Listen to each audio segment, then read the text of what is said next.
Assalamualaikum warahmatullahi wabarakatuh. Innal hamdalillah nahmaduhu wa nasta'inuhu wa nastaghfiruh wa na'udzu billahi min syururi anfusina wa min sayyiati a'malina. Man yahdihillahu fala mudhillalah wa man yudlil fala hadiyalah. Asyhadu an la ilaha illallah wahdahu la syarikalah wa asyhadu anna Muhammadan abduhu wa rasuluh. Ya ayyuhalladzina amanu taqullaha haqqa tuqatih wa la tamutunna illa wa antum muslimun. Ya ayyuhan nasu taqu rabbakum alladzi khalaqakum min nafsin wahidah wa khalaqa minha zawjaha wa batha minhuma rijalan katsiran wa nisaa wattaqullaha alladzi tasaaluna bihi wal arham innallaha kana 'alaikum raqiba. Ya ayyuhalladzina amanu taqullaha wa qulu qawlan sadida yuslih lakum a'malakum wa yaghfir lakum dhunubakum wa may yuti'illaha wa rasulahu faqad faza fawzan 'azima. Amma ba'd, fa inna asaqal hadithi kitabullah wa khairal hadi hadi Muhammadin sallallahu alaihi wasallam wa syarrul umuri muhdatsatuha wa kullu muhdatsatin bid'ah wa kullu bid'atin dhalalah wa kullu dhalalatin finnar. Ma'asal muslimin ikhwani fillah wa akhwati, bapak-bapak, ibu-ibu, saudara-saudariku rahimani wa rahimakumullah. Alhamdulillah, segala puji bagi Allah Subhanahu wa taala yang mempertemukan kita kembali dalam kajian kitab tafsir Juz Amma oleh Fadilatul Syekh Abdurrahman As-Sa'di rahimallahu taala. Semoga Allah Subhanahu wa taala senantiasa menambahkan kepada kita ilmu yang bermanfaat dan al-amal as-saleh. Kita masih dalam pembahasan surat At-Takwir, khususnya ayat yang ke-20. Ayat sebelumnya Allah berfirman, innahu laqaulu rasulin karim. Sesungguhnya Al-Quran adalah firman Allah yang disampaikan oleh Rasulnya yang mulia, yaitu malaikat Jibril, yang sifatnya, kata Allah, sifat Jibril dzi quwwatin inda dzil arsy makin. Dia memiliki kekuatan dan kedudukan yang dekat di sisi Allah Subhanahu wa taala. Pada pertemuan yang terakhir kita sampai kepada kata-kata dzikuwatin. Ini sudah kita sampaikan penjelasannya.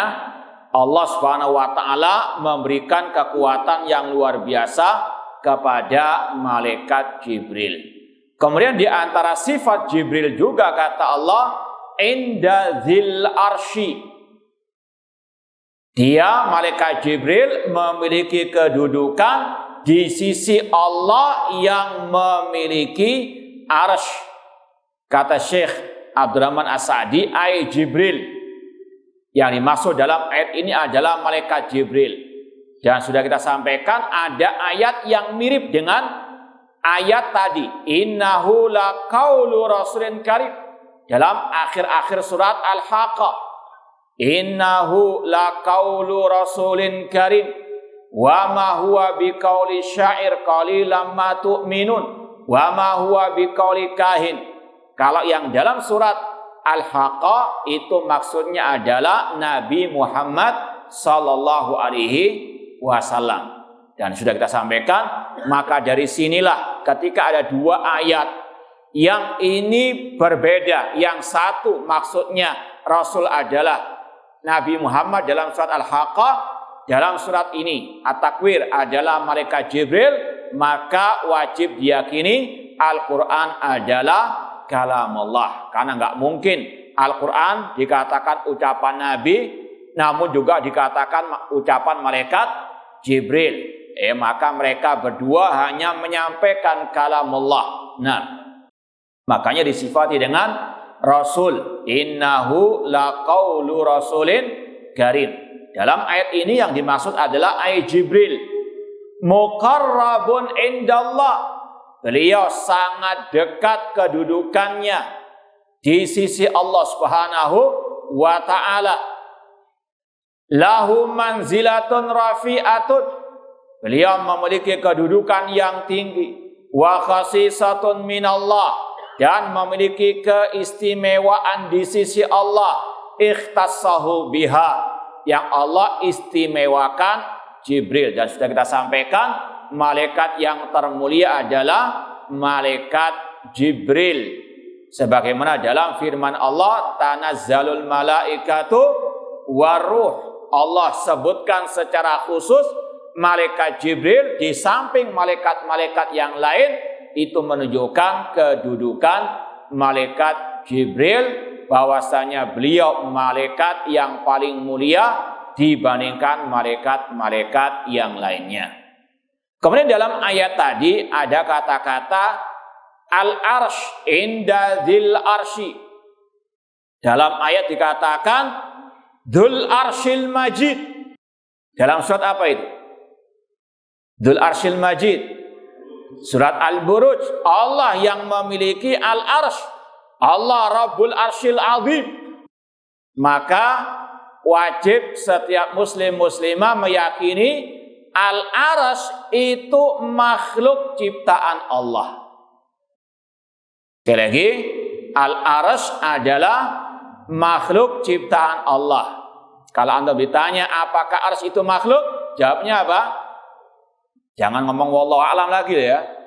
Nah, harus tegas, al-arsh adalah makhluk ciptaan Allah. Dan dalam kitab-kitab akidah dibahas apakah yang pertama itu al-arsh atau kolam dari makhluk-makhluk Allah.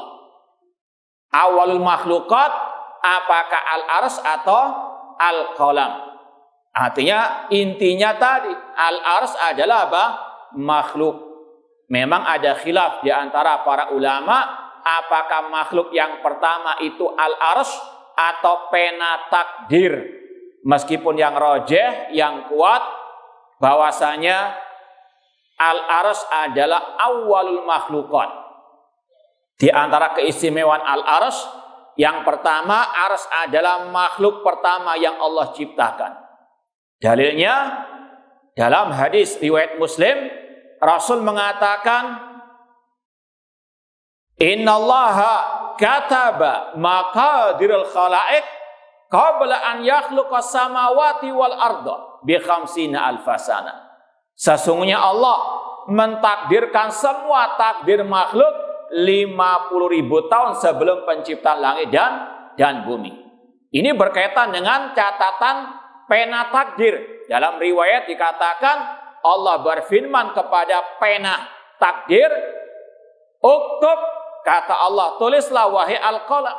Kata al-qalam, wa madza aktub? Apa yang aku tulis? Uktub ma huwa kainun ila yaumil qiyamah. Tulis apa yang terjadi sampai hari kiamat. Ini sekali lagi berkaitan dengan pena kolam. Kemudian dalam riwayat Muslim tadi, sesungguhnya Allah menetapkan, mentakdirkan, menulis takdir semua makhluk 50.000 tahun sebelum penciptaan langit dan bumi. Wa kana arshuhu 'alal ma. Dan arsy-nya Allah sudah ada sebelum apa? Penulisan takdir tersebut. Ini diantara dalil arsy-nya Allah, kata para ulama, makhluk pertama yang Allah ciptakan. Yang kedua, diantara keistimewaan al-arsy, bahwasanya al-arsy adalah makhluk yang paling tinggi. Langit ada 7, di atas langit ada al-arsy. Makanya Ahlus Sunnah wal Jamaah sepakat mengatakan Allah alal arsy istawa. Allah istiwa tinggi di atas arsy. Dan ini tidak bertentangan dengan kata-kata Allah fis sama, Allah di atas langit. Karena di atas langit ada apa? Al-arsy, dan di atas arsy adalah Al-Khaliq, Allah Subhanahu wa taala. Imam Malik, gurunya Imam Asy-Syafi'i rahimahullah berkata, Allahu fis sama wa ilmuhu fi kulli makan. Allah di atas langit, namun ilmunya di mana-mana. Ini akidahnya Ahlus Sunnah wal Jamaah. Arsy adalah makhluk yang paling tinggi. Di antara dalilnya sabda Rasul sallallahu alaihi wasallam, "Idza sa'altumullaha fas'alu al-firdausa. Fa innahu awsatul jannah wa a'lal jannah." Kata Rasul SAW, apabila kalian memohon kepada Allah, mohonlah surga Firdaus. Fa innahu awsatul jannah. Karena surga Firdaus, surga pertengahan, wa a'lal jannah, dan yang paling tinggi. Kalau ada yang bertanya, kok bisa pertengahan surga, namun dia juga paling tinggi di antara apa? Surga. Atau surga Firdaus adalah surga yang tertinggi dan yang paling tengah. Maka jangan bingung-bingung, lihat Kuba itu. Coba lihat semuanya. Yang paling tinggi yang mana itu? Hah? Yang paling tinggi yang mana? Nah, itu yang tengahnya. Itu kata Rasulullah SAW, mintalah surga Firdaus, karena dia adalah pertengahannya surga dan yang paling tinggi. Kemudian kata Rasul, wa fauqahu arsyur rahman. Dan di atas surga Firdaus adalah arsy-Nya Allah Subhanahu wa taala. Adapun kalau mungkin mau ditanyakan, apa sih makna al-arsy? Kata para ulama secara bahasa Arab, kalau lihat di kamus-kamus bahasa Arab dan yang dipahami oleh orang-orang Arab yang asli, al-arsy adalah sarirul mulk, singgasana kerajaan. Itu secara bahasa. Namun bagaimana arsy-Nya Allah, bagaimana bentuknya, wallahu a'lam, ini masalah gaib, tidak bisa kita berbicara kecuali dengan ad-dalil. Ya, secara perinciannya bagaimana, wallahu a'lam, cuma secara bahasa al-arsy itu sarirul mulk, singgasana kerajaan. Dan kita yakini tadi, arsy adalah makhluk Allah yang paling tinggi, tidak ada di atasnya kecuali Allah Subhanahu wa taala, sebagaimana yang Allah firmankan dalam 7 ayat Al-Qur'an, Ar-Rahman 'alal 'arsy tawa. Allah istiwa, dan sepakat Ahlus Sunnah mengartikan istiwa ala wartafa, intinya tinggi di atas al-arsy. Dan sudah kita sampaikan, ketika Allah berada di atas arsy, bukan berarti Allah butuh kepada apa? Al-arsy. Karena kaidahnya di antara makhluk saja tidak semua yang di atas butuh yang di bawah. Sebagaimana Allah menciptakan langit itu di atas bumi, namun tidak ada penyangga yang menyangga apa? Langit. Khalaqas samawati bighairi amadin tarawnaha. Dialah Allah yang menciptakan langit tanpa tiang-tiang seperti yang kalian lihat. Ini antara makhluk. Langit di atas bumi, namun tidaklah langit butuh kepada bumi. Ini antara makhluk, apalagi antara khalik dengan makhluk. Dan tidak melazimkan namanya di atas nempel. Paham? Seperti tadi langit dan bumi. Langit di atas bumi, nggak mesti namanya langit nempel di bumi. Sekali lagi, walillahil mathalu al-a'la. Namun inilah yang wajib diyakini sebagaimana kata Allah dalam Al-Quran, Ar-Rahman 'alal 'arsy istawa. Allah yang Maha Penyayang istawa di atas arsy. Istawa kata Abdullah bin Abbas, kata Mujahid, kata Abul Aliyah dari kalangan sahabat Rasul, dari kalangan para tabi'in, arti istawa ala wartafa. Bukan menguasai atau yang lainnya, namun ala wartafa. Ini di antara keistimewaan al-arsy, dia adalah makhluk yang paling tinggi. Kemudian di antara keistimewaannya juga Al-Arsy adalah makhluk yang paling besar. Seperti kalau misalnya antum baca penjelasan Imam Ibnu Katsir dalam tafsir ayat kursi misalnya, ketika mentafsirkan wasi'a kursiyuhus samawati wal arda, kursinya Allah meliputi langit dan bumi. Dibawakan oleh Imam Ibnu Katsir dan juga ulama tafsir yang lain hadis Rasul SAW yang sahih. Rasul bersabda, fadlul al-kursi ala samawati sab' wal aradina sab' kahalqatin mulqa ala ardil falah.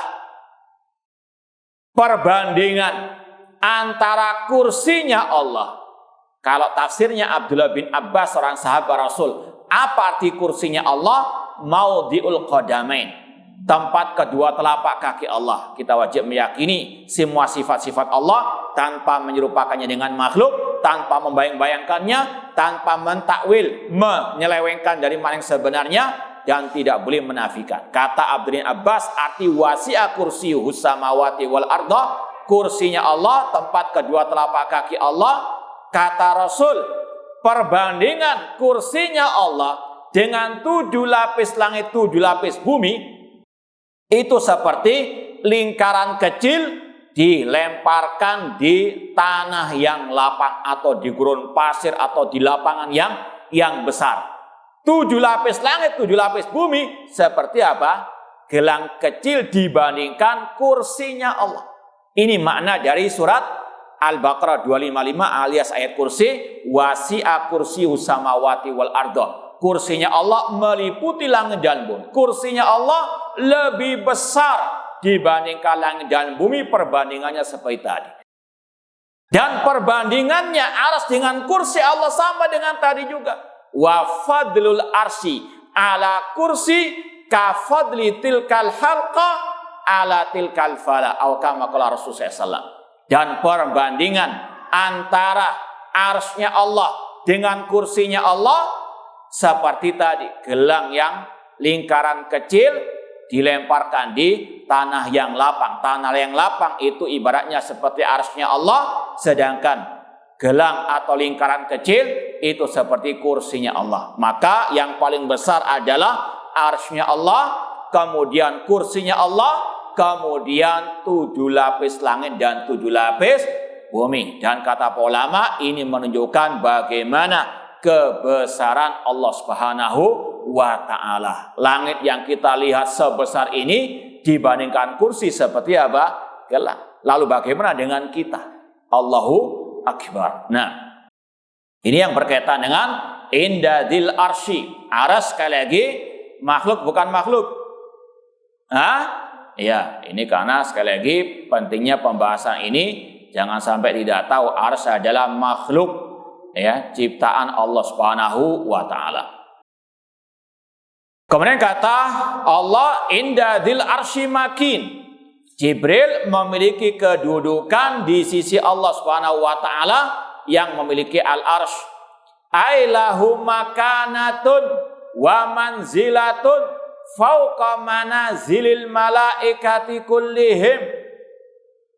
Malaikat Jibril memiliki kedudukan yang tinggi di atas semua malaikat. Kemudian sifat berikutnya dalam ayat ke-21, muta'in sama amin. Malaikat Jibril itu ditaati oleh malaikat-malaikat yang lain, dan dia itu sangat amanah. Ini menegaskan tentang kedudukan malaikat Jibril di sisi Allah Subhanahu wa taala. Beliau adalah malaikat yang paling mulia, dan beliau dikatakan seperti muta, yang ditaati, seperti pemimpin para malaikat. Ai Jibril muta'un fil mala'il a'la. Jibril ditaati oleh para malaikat-malaikat yang lain. Kalau mau dalilnya diantaranya hadis yang insya Allah sudah masyhur di sebagian antum. Kata Rasul SAW, innallaha idza ahabba abadan nada Jibril ani uhibbu fulan. Kata Rasul SAW, sesungguhnya Allah apabila mencintai seorang hamba, semoga Allah menjadikan kita orang-orang yang dicintainya. Kata Rasul SAW, apabila Allah mencintai seorang hamba, maka dia Allah memanggil Jibril. Sesungguhnya aku, kata Allah, mencintai fulan fa'ahibbahu. Maka cintai dia, wahai Jibril. Kemudian Jibril yunadi ahlas sama. Malaikat Jibril pun memanggil malaikat-malaikat yang ada di langit. Dan kata Rasul, tidaklah ada tempat sejengkal atau setapak kecuali ada malaikat yang sujud di atas langit. Jadi kira-kira berapa jumlahnya? Berapa jumlah malaikat? La ya'lamu junuda rabbika illa huwa. Tidak ada yang tahu berapa jumlah tentara Rabbmu, yaitu para malaikat di langit terutama, kecuali Allah Subhanahu wa ta'ala. Kata malaikat Jibril kepada para malaikat yang ada di langit, innallaha ahabba fulanan fa'ahibbu. Bahwasanya Allah mencintai si fulan, maka cintailah dia. Maka para malaikat di langit pun apa? Mentaati apa kata malaikat Jibril. Ini sebagai dalil juga malaikat Jibril muta', yang ditaati, dan sekaligus beliau malaikat yang paling mulia dibandingkan yang lainnya. Ai Jibril muta'un fil mala'il a'la. Malaikat Jibril ditaati oleh para malaikat-malaikat yang lain. Li'annahu minal malaikatil muqarrabin. Karena beliau termasuk malaikat yang sangat dekat dengan Allah Subhanahu wa ta'ala. Dan sudah kita sampaikan pada kesempatan yang lalu, maka kewajiban kita mencintai malaikat Jibril karena beliau sangat dicintai dan dekat dengan Allah Subhanahu wa ta'ala. Kemudian dalam pembahasan ini mengingatkan kita kepada rukun iman. Yang kedua, iman kepada siapa? Para malaikat-malaikat Allah. Dan insya Allah sudah pernah kita sampaikan, iman kepada malaikat ada berapa kandungannya? 4 yang pertama, mengimani apa? Wujudnya para malaikat. Di antaranya wujudnya malaikat Jibril. Malaikat Jibril itu makhluk yang Allah ciptakan. Bukan sesuatu yang abstrak, yang fiksi atau yang tidak ada wujudnya. Na'udzubillah min dzalik. Namun ada hakikatnya. Namun dia dan malaikat yang lain adalah makhluk ghaibi, yang gaib. Ya, sekali lagi ini disampaikan oleh para ulama karena ada sekelompok orang yang mengingkari wujudnya malaikat. Mereka meyakini malaikat hanya sekedar halusinasi para nabi. Na'udzubillahi min dzalik. Ini kelompok yang kufur akbar, yang tidak beriman kepada para malaikat. Makanya disampaikan oleh para ulama, iman dengan para malaikat mengimani mereka ini ada wujudnya, namun mereka makhluk gaib. Kemudian yang kedua, mengimani apa? Nama-nama para malaikat, di antaranya malaikat Jibril berdasarkan ayat dan hadis Rasulullah SAW. Allah berfirman, man kana aduwan lillahi wa malaikatihi wa rusulihi wa jibrila wa mikal fa innallaha aduwwul lil kafirin. Rasul ketika berdoa mengatakan Allahumma robba Jibril wa Mikail wa Israfil. Ini penetapan nama malaikat Jibril wajib kita imani secara terperinci, karena dijelaskan dengan perinci oleh Allah dan Rasulnya SAW nama malaikat Jibril. Yang ketiga, mengimani apa? Sifat para malaikat. Ini yang diperinci oleh Allah, kita imani secara terperinci. Malaikat Jibril punya sifat dzikuwah, punya kekuatan. Inda dzil arsy, makin punya kedudukan tinggi di sisi Allah Subhanahu wa taala. Muta' yang ditaati. Kemudian sama amin, dan yang amanah. Nafidun fihim amruhu, yang mana perintah malaikat Jibril ditaati oleh semua malaikat yang ada di langit.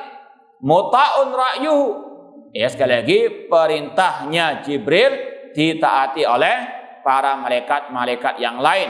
Dan sekali lagi para malaikat itu adalah makhluk yang ada wujudnya. Wajib kita mengimani sifat-sifat mereka, nama-nama mereka secara global maupun terperinci. Dan juga yang keempat mengimani apa?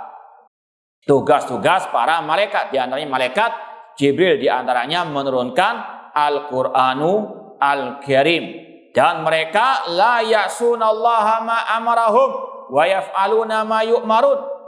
Allah berfirman, mereka para malaikat tidak pernah bermaksiat kepada Allah dan mereka senantiasa mentaati apa yang diperintahkan kepada mereka oleh Allah Subhanahu wa taala. Kemudian amin. Sifat malaikat Jibril amin, yang amanah. Aidzu amanatin, yang amanah. Wa qiyamin bima umira bih, dan beliau sangat amat amanah dalam mengembankan tugas dari Allah Subhanahu wa taala, terutama dalam menurunkan wahyu Al-Qur'an. Makanya sudah kita sampaikan kemarin, maka sesat kelompok Syiah Rafidhah yang mengatakan malaikat Jibril salah alamat ketika menurunkan wahyu kepada Nabi Muhammad. Kata mereka yang benar yang sebagai nabi itu Ali bin Abi Thalib. Na'udzubillahi min dzalik. Kita yakini malaikat Jibril yang amanah. Beliau menurunkan Al-Qur'an kepada Nabi Muhammad sesuai perintah Allah. Maka sekali lagi tuduhan keji kepada malaikat Jibril. Na'udzubillahi min dzalik. Dan seorang muslim, muslimah wajib menghormati para malaikat. Mereka dimuliakan oleh Allah. Kiraman katibin. Mereka apa? Kiram yang mulia. Maka tidak boleh dibuat canda-candaan. Tidak boleh dikata-katai misalnya malaikat mungkar wan nakir takut kepada fulan dan fulan ketika di alam kuburnya dan seterusnya. Na'udzubillah min dzalik. Ini sekali lagi tidak layak. Allah memuliakan mereka. Jangan memperolok malaikat atau dijadikan guyonan bahan candaan. Na'udzubillahi min dzalik. Sekali lagi malaikat di antara malaikat Jibril du amanah wa qiyam bima umira bih. La yazid wa la yanqus wa la yata'adda ma huddalahu. Malaikat Jibril tidak menambah, tidak mengurangi Al-Qur'an. Beliau sampaikan sesuai dengan perintah Allah. La ya'sunallah. Mereka tidak pernah berbuat maksiat kepada Allah. Wa hadza kullu yadullu ala syarafil Qur'an. Ini semuanya menunjukkan tentang kemuliaan Al-Qur'an yang merupakan kalamullah. Wa hadza kullu yadullu ala syarafil Qur'an indallahi ta'ala. Fa innahu ba'atha bi hadzal malakal karim al-mausufa bi tilka sifatil kamilah. Yang mana Allah Subhanahu wa taala mengutus malaikat Jibril, malaikat yang sangat mulia yang disifati dengan sifat-sifat yang sempurna tadi. Wal ada annal muluk la tursil al-karim 'alaiha illa fi ahamil muhimmat wa asyrafir rasail. Dan secara umum raja di dunia tidaklah mengutus utusan yang paling mulia yang memiliki kedudukan yang tinggi di sisinya kecuali karena tugas yang paling mulia. Inilah tugas malaikat Jibril yang mulia, membawa Al-Qur'anul Karim kepada Nabi Muhammad SAW. Dan kalau kita mau sebutkan juga di antara yang menunjukkan kemuliaan Al-Qur'an, yang pertama Al-Qur'an kitab yang paling mulia diturunkan oleh zat yang paling mulia yaitu Allah Subhanahu wa taala kepada malaikat yang paling mulia malaikat Jibril, kepada Rasul yang paling mulia Nabi Muhammad SAW, dan di malam yang paling mulia. Malam apa? Lailatul Qadar. Ini sekali lagi menunjukkan kemuliaan Al-Quran. Maka seorang muslim muslimah wajib memuliakan Al-Quran. Di antaranya meyakini Al-Quran kalamullah, bukan kalam Jibril, bukan kalam Nabi Muhammad SAW. Malaikat Jibril, Nabi Muhammad hanya menyampaikan saja apa yang Allah wahyukan kepada mereka dan mereka sampaikan sesuai dengan apa adanya.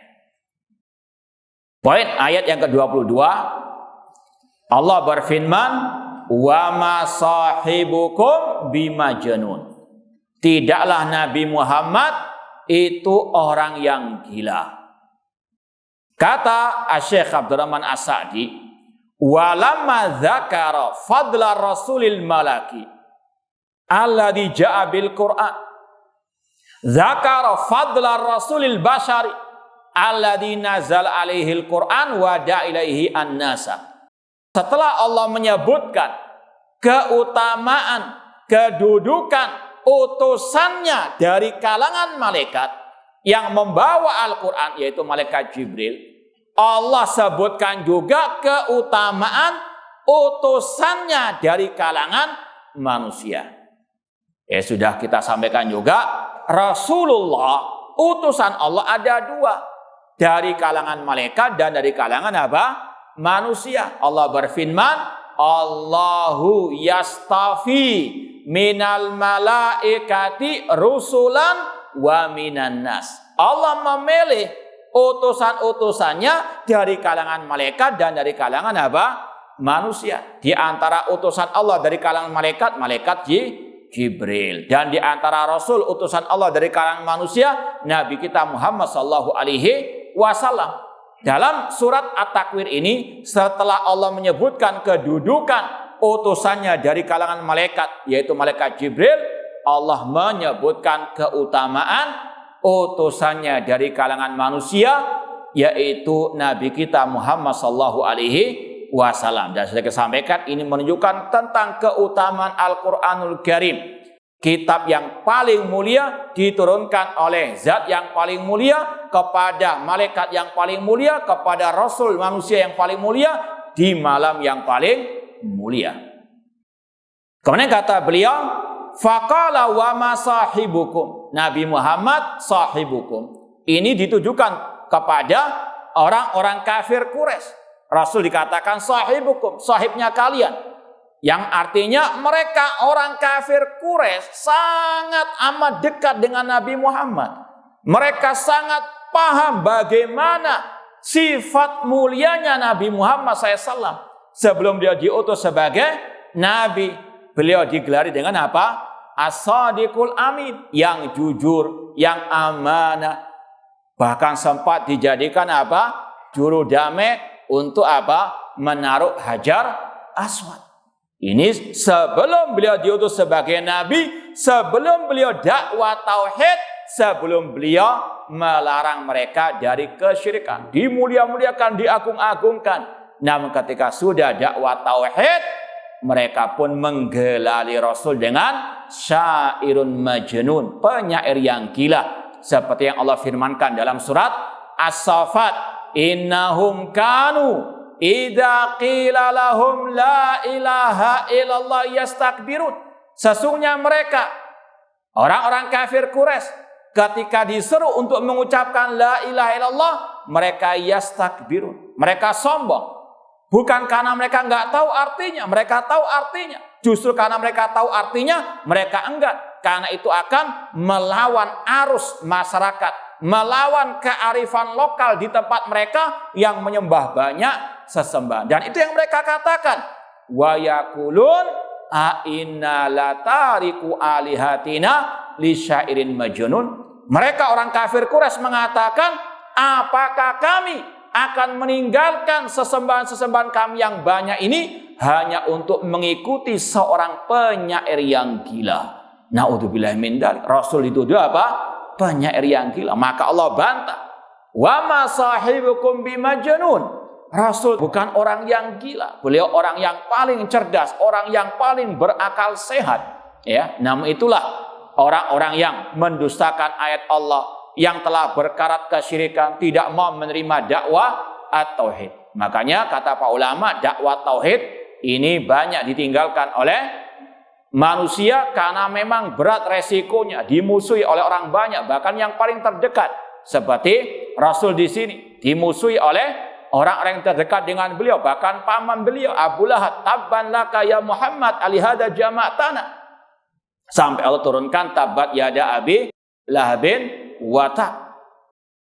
Allah membantah mereka, wa ma sahibukum bimajnun. Nabi Muhammad sahibukum laisa bimajnun, bukan orang yang gila. Kama yaqulu a'da'uhu al-mukadzibuna birisalati, seperti yang diucapkan oleh musuh-musuh Nabi Muhammad yang mendustakan ajaran Nabi Muhammad SAW, terutama ajaran at-tauhid. Ya, sebagaimana juga Allah firmankan dalam surat Sad, surat Sad, Allah mengatakan aja'alal alihata ilahan wahida inna hadza la syai'un ujab.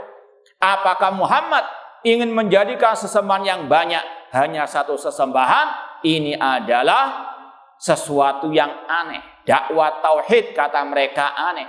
Dan dari ayat ini kata para ulama, orang kafir Quraisy karena mereka ahli bahasa Arab, mereka paham apa arti la ilaha illallah, yaitu la ma'buda bihaqqin illallah. Tidak ada yang berhak diibadahi dengan hak kecuali Allah Subhanahu wa ta'ala, hanya menyembah satu sesembahan dan meninggalkan semua sesembahan yang lain. Dan mereka anggap itu aneh, dan sama dengan yang sekarang juga demikian. Dakwah tauhid melarang dari kesyirikan dianggap aneh, dianggap radikal, dianggap tidak toleran dan seterusnya. Padahal inilah dakwah para anbiya wa rasul, di antaranya dakwah Nabi Muhammad SAW. Namun memang ini resikonya. Sebagaimana kata Rasul, badal Islamu ghariban wa sayudu ghariban kama bada fatubalil ghuraba. Islam datang dalam keterasingan. Sebagaimana Rasul tadi, dakwah tauhid dianggap aneh oleh kaum musyrikin, diperangi habis-habisan Rasul sallallahu alaihi wasallam.